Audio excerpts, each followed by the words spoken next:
lugar, yo lo que quiero es agradecerles a todos su presencia, su asistencia, que para mí es un honor el poder tenerles aquí a una hora en donde efectivamente pues, lo normal es estar desarrollando su actividad, su trabajo, y es lo que yo hago con ustedes, desarrollar normalmente, claro, mi actividad, mi trabajo, en este caso como miembro de un partido, del Partido Popular de la oposición, que se reúne con un grupo amplio de personas que están comprometidas con el desarrollo del bienestar y de sus pueblos a través de sus empresas. Y para mí decía que es una oportunidad hacerlo y explicarles, en primer lugar, cuáles son nuestros proyectos, nuestras propuestas de reforma y hacerlo además en el seno de esta asociación que realmente han hecho un cartel extraordinario y este sitio fenomenal, formidable, hay que vender la asociación.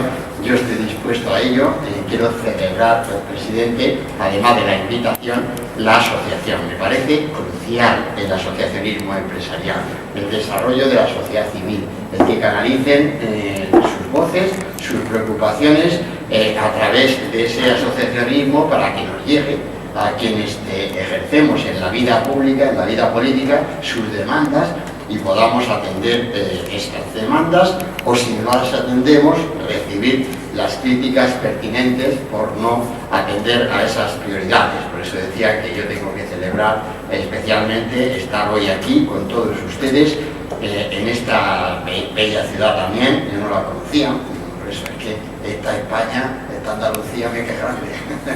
Y tengo que agradecer a mis compañeros de partido, a Elías, a David, que me hayan traído aquí en un día extraordinario. Es que esto es una primavera anticipada, ¿no? Lo que estamos viendo, y si ahora ya la ciudad está bien, es realmente pintoresca y bonita, en un día así, ¿no? tan especial, con todo ese esplendor de verde y de flor, pues es una maravilla y estoy encantado de poder tener con ustedes este encuentro para transmitirles un mensaje que en medio de la crisis es un mensaje de confianza, de ilusión, porque en primer lugar no nos está pasando nada a los españoles, a España, a su economía, que no podamos diagnosticar correctamente. No nos está pasando algo tan nuevo, tan diferente, que sea extraño y por tanto que no se pueda abordar. En los problemas de España, los problemas de nuestra economía, ¿por qué estamos pagando tan duro esta crisis? Son los problemas de un país, España, que tiene frente a sí, frente a su responsabilidad como país, la necesidad de ser cada vez más competitivo, para ser cada vez más autónomo, menos dependiente de la financiación del resto del mundo. Esta crisis, que es general, es global, es internacional, sin duda alguna, es una crisis que lo que nos ha perjudicado tanto a los españoles es porque la crisis nos ha sorprendido en una posición de extrema debilidad. Nuestra balanza de pagos era, al comienzo de esta crisis, que va a hacer ya 4 años desde el comienzo, 2007, era muy deficitaria.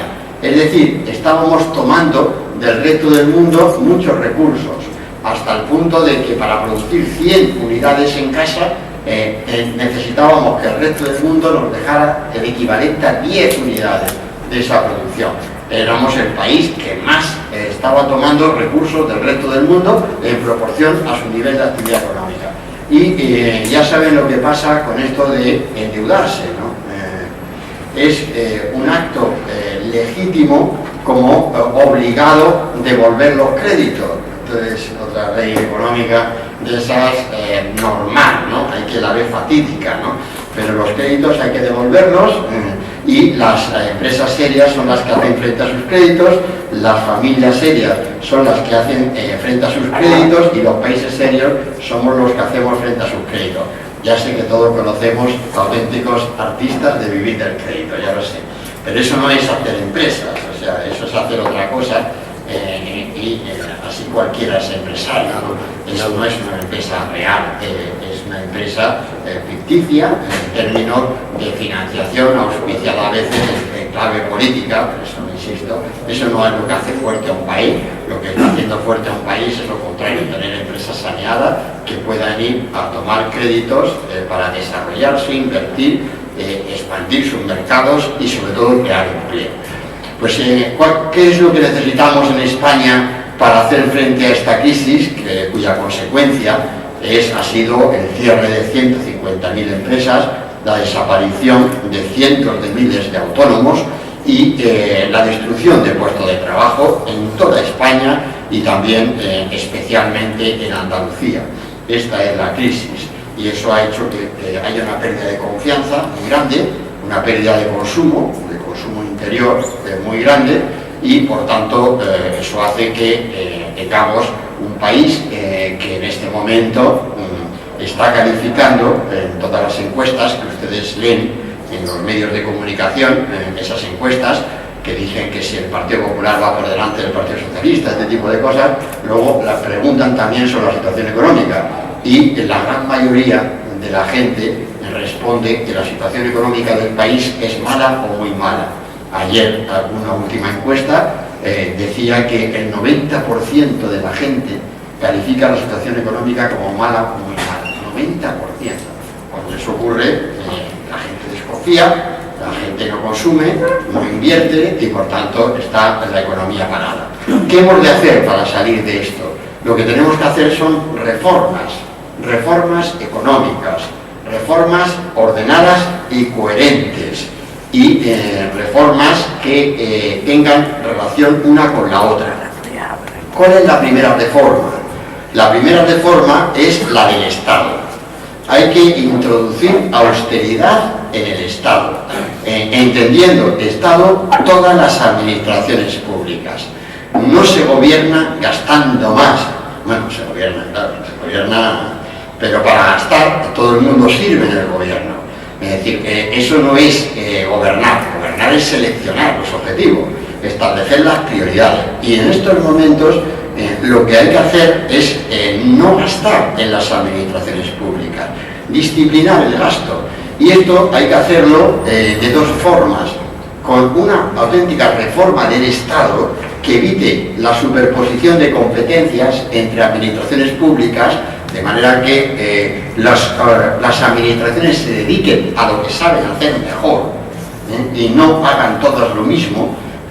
Esa duplicidad conduce a una ineficacia y a un exceso de gasto público que nuestro país no puede soportar, porque a continuación habrá que pagar los impuestos o habrá que tener o tendremos un déficit público tan alto que lo que hace ese déficit público es que para financiarlo se emite deuda que compite con el crédito bancario que tiene que ir a la pequeña y mediana empresa, a la empresa familiar, a los autónomos, a la empresa en general, que son los que nos tienen que sacar de la crisis.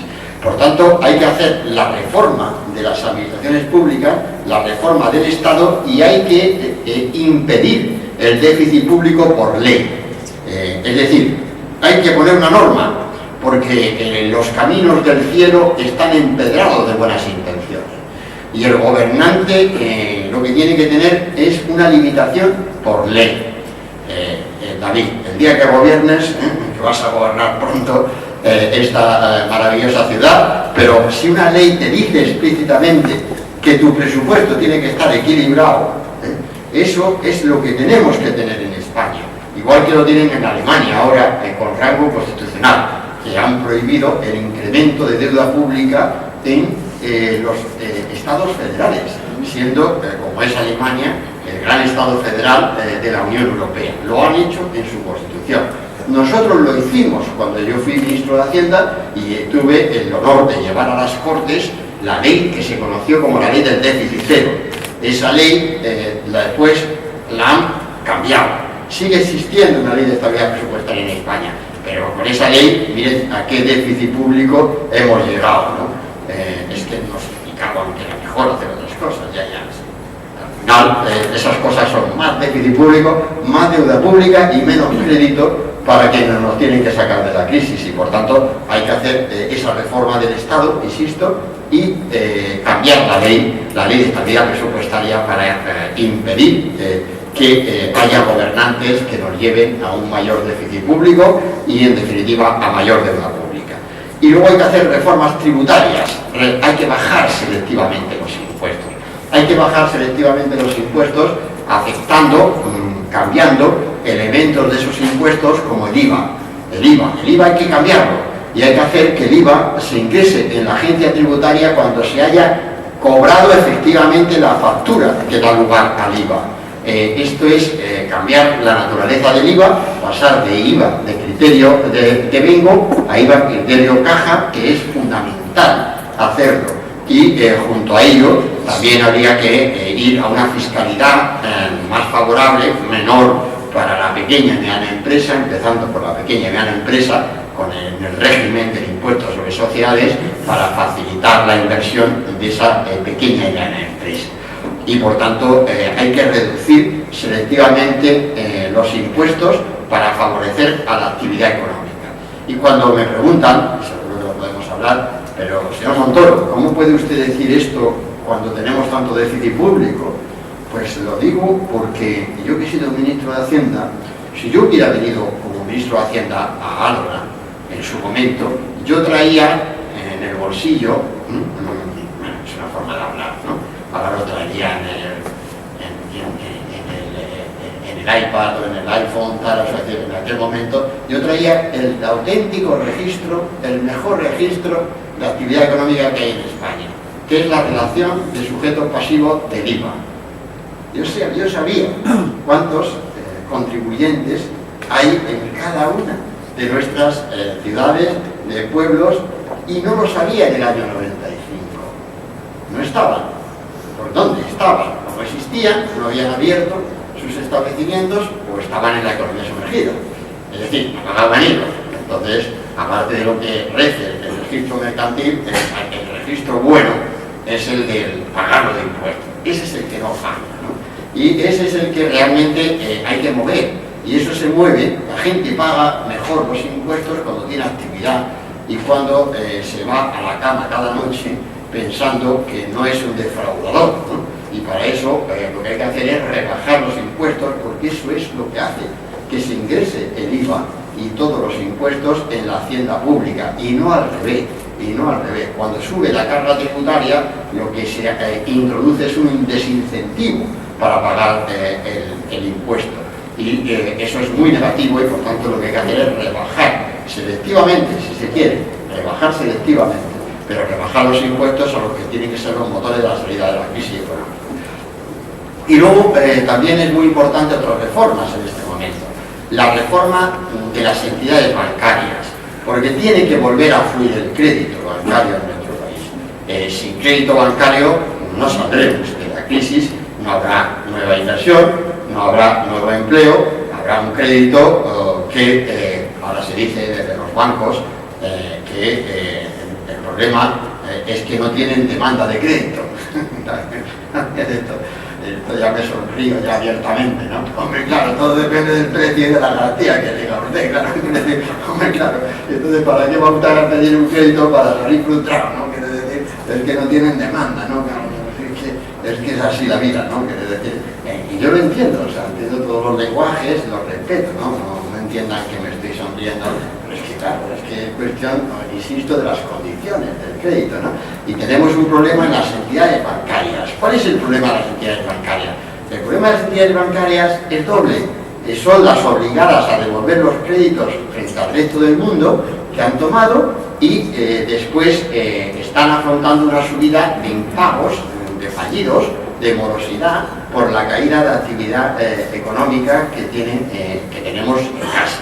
Este es el problema, y por tanto ese problema tenía que haberse reconocido desde el comienzo de la crisis y haber hecho las reformas de esas entidades bancarias para que fluya ese crédito cuanto antes. Estamos llegando muy tarde y muy mal a los grandes asuntos. Teníamos el mejor sector bancario del mundo, y claro, así si vamos presumiendo, entonces el sector bancario empieza a no dar el crédito. Eso perjudica muchísimo a todos, especialmente a la pequeña y mediana empresa, a la empresa familiar, a los autónomos, y va estrangulando financieramente la actividad económica en el país. Y resulta que el problema lo tienen los bancos ahora, las cajas de ahora, que tienen que capitalizarse. Sí, claro que tienen que... ¿Qué significa capitalizar? Que entre capital en ellas para que sean más solventes. Pero para entrar capital en ellas tienen que ser solventes a su vez, porque si no, ¿quién va a comprar? ¿Quién va a invertir en una entidad bancaria donde haya duda sobre la calidad de su balance? Por tanto, es una pescadilla que se muerde la cola, y lo que hay que hacer es, si se hubiera hecho desde el comienzo un saneamiento de ese balance, en vez de estar presumiendo de lo que en definitiva todo es relativo, ¿no? Puedes presumir de todo en la vida, pero tienes que responder a las necesidades objetivas, a los problemas que tienes. Y ahora tenemos que hacer esa reforma de las entidades bancarias cuanto antes, hacerlo sin complejo y, en definitiva, también para que haya competencia entre las entidades bancarias. No vayamos a promover ahora un cambio del cuadro bancario que lo que produzca es una concentración en el sector bancario, que eso sería muy negativo para la financiación de nuestra economía y la financiación de nuestros pymes. Después, otra reforma muy importante es la laboral. Hay que mejorar las relaciones laborales en España y hay que hacer que los salarios realmente se acerquen mucho más a la realidad de las empresas. Esa es una reforma fundamental para que en España no se destruya tantos puestos de trabajo cuando hay una crisis económica, y es fundamental para que nuestras empresas puedan competir. Los convenios sectoriales, yo no quiero hacer de enterrador de nada, pero reconozcamos que ha sido positivo, incluso si quieren, pero hagamos otra cosa distinta de una vez. O sea, reconozcamos, oiga, que sí, que está bien cuando han existido y tal, pero no tiene ningún sentido hoy, porque la realidad de cada empresa es diferente y tenemos que hacer que efectivamente la formación de salarios se adecue a la realidad de esa empresa, y más en un mundo como el nuestro, que deberíamos controlar la inflación a través de políticas de competencia y promover cambios urgentes en esas políticas de competencia para evitar la subida de los precios. Y junto a la reforma de los horarios está también la formación profesional, que también es fundamental y hay que considerarla como un derecho individual de los trabajadores que trasladan, cuando se trasladan de empresas, para que realmente también otras empresas puedan llegar a tener en definitiva esa forma, esa actividad, y no dependan solo del paso, como se hace ahora, a través de canales de formación demasiado impuros. Y también es importante la lucha contra el racismo laboral, que es fundamental para todos, pero especialmente para las comunidades de las empresas, que es importante reglas que permitan la movilidad dentro de la empresa y reglas también en el sentido de contratos laborales, que den certidumbre al empleador y al trabajador, y en definitiva que no nos sometan a criterios demasiado judicializados en el caso de extinciones de contratos. Junto a esa reforma hay otras reformas, otras leyes muy importantes. En España necesitamos una ley de mercado interior. Necesitamos una ley que homogeneice la regulación de nuestras comunidades autónomas entre sí, porque ese mercado interior es fundamental para todos. Necesitamos competir con éxito, y eso que estamos haciendo en Europa lo tenemos que trasladar al seno de nuestras estados de autonomía para tener normas relativas, por ejemplo, al medio ambiente, mucho más armónicas, mucho más homogeneizadas, porque si no, nuestras empresas no pueden competir con éxito. Y están también, con ello a cabo, para dejar también al coloquio, que sea el motivo de nuestro encuentro, también hay que favorecer la innovación de nuestras empresas, entendiendo innovación no solo la producción, sino la comercialización y la gestión. Eso hay que hacerlo con incentivo fiscal, al mismo tiempo que incentivos fiscales para la internacionalización y la mejora de la capacidad de competir de nuestras empresas. No me refiero a otro tipo de reformas que también son muy importantes, que dan, por ejemplo, la justicia para también mejorar, aclarar lo que significa la aplicación de la ley de morosidad actual, y también citarles, referirme con brevedad a la importancia que tiene la financiación europea y en concreto a la política agrícola común, que es aquí, en toda esta zona, realmente un elemento fundamental y que, a la que hay que ir, pero vamos, a no defenderla, hay que ir sin complejo, no a defender, porque lo que estamos haciendo con esa política agrícola común es que nuestra agricultura sea competitiva, y nosotros tenemos una agricultura competitiva. Y por tanto, cuando hacemos a nuestra agricultura competitiva, estamos haciendo más España y más Europa. No estamos invirtiendo en actividades que no tengan presente o futuro. Estamos invirtiendo en el desarrollo económico de España y de Europa. Y por tanto, la negociación de las próximas perspectivas financieras europeas, que comienzan ya, es para el 2013, es fundamental que realmente allí ocupemos un espacio, los españoles seamos una voz reconocida en Europa y por tanto defendamos esa política agrícola común. Yo acabo diciéndoles que el mensaje de esa ilusión, de esa confianza, tiene que venir de lo siguiente también. Miren, en España hace muy poco tiempo, poco más de 15 años, en Andalucía teníamos una tasa de paro media del 33%. Pero no es la tasa de paro, no es la tasa de paro, es el número de personas que trabajaban en Andalucía y en España, lo importante. Porque la tasa de paro es un porcentaje sobre un determinado volumen de fuerza laboral de un país. Pero si hay mucha gente, especialmente mujeres, que no están incorporadas a esa fuerza laboral, pues entonces la tasa de paro puede ser mucho más baja de lo que pasa a países hermanos de la Unión Europea, ¿no? No estamos en una sociedad de igualdad de oportunidades, ¿no?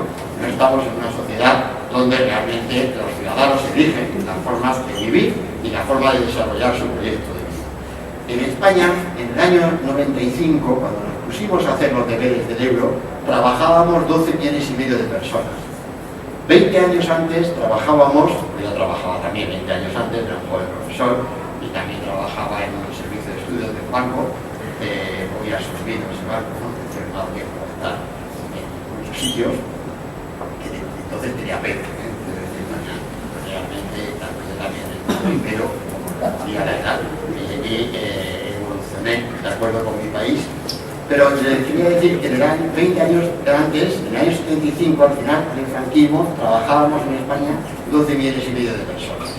12,5 millones, el mismo número que trabajábamos 20 años después, con la diferencia de que en 20 años de democracia había casi 2 millones de funcionarios más. Luego la pregunta era, ¿es que en España no hay empresarios para crear empleo en términos netos? Este era el debate de los 90.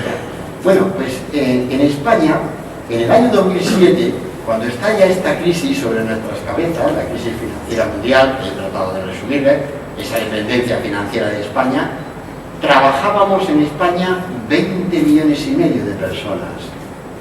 20,5 millones. Es decir, se crearon 8 millones de puestos de trabajo sobre 12,5 millones. No hay país del mundo que haya hecho eso. Ningún país. Esa ya no es una estadística fría de balanza de pago.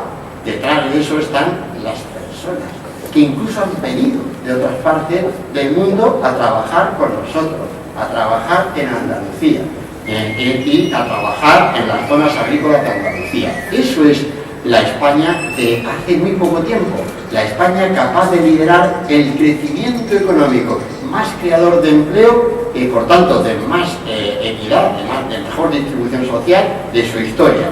Por tanto, eso es lo que hemos vivido. ¿Por qué? Porque hay empresarios, porque hay emprendedores, porque hay gente que arriesga y que abre un negocio y una actividad. Pero para eso lo que hace falta es que esta gente tenga las condiciones objetivas, como las tuvo en la España que fundó el euro.